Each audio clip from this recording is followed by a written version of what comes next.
मित्रमंडळी, माझ्या पराठीला दुसरं डवरण झालेलं आहे आणि आता तुम्ही पाहू शकता पराठी कोणत्या अवस्थेत आहे।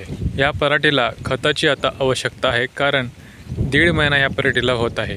मित्रमंडळी, पराठीला खताचा पहिला फेर मी 15-15-15 हा देत आहे।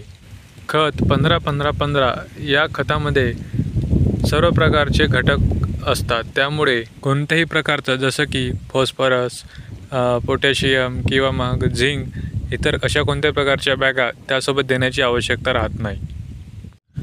मित्रमंडळी, आता या पराठीला निंदाची काही आवश्यकता राहत नाही, कारण पराठी आता जवळपास 1.5 महिन्याची होत आहे, त्यामुळे तणनाशकवर आपण फवारणी करू शकतो। मित्रमंडळी, आपण पराठीचं तणनाशक आणून आपण त्यावर छिडकाव करून तणनाशक आपण कंट्रोलमध्ये करू शकतो, किंवा मग मिरा 71 किंवा ग्लायसेल आणून पंपाद्वारे त्या नोझलला झाकण लावून, बरोबर ते टोपी असते ते टोपी लावून आपण पद्धतशीरप्रमाणे काळजीप्रमाणे आपण फवारणी करू शकतो।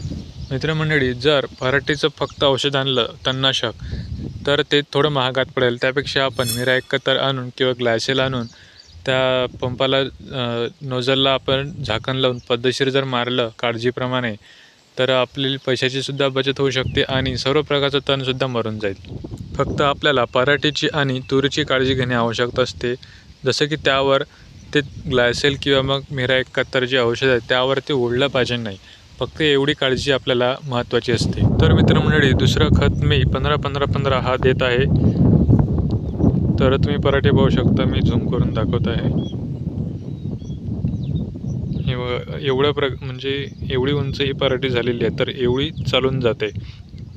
या अवस्थेत असल्यावर आपण पराठीला खत देऊ शकतो।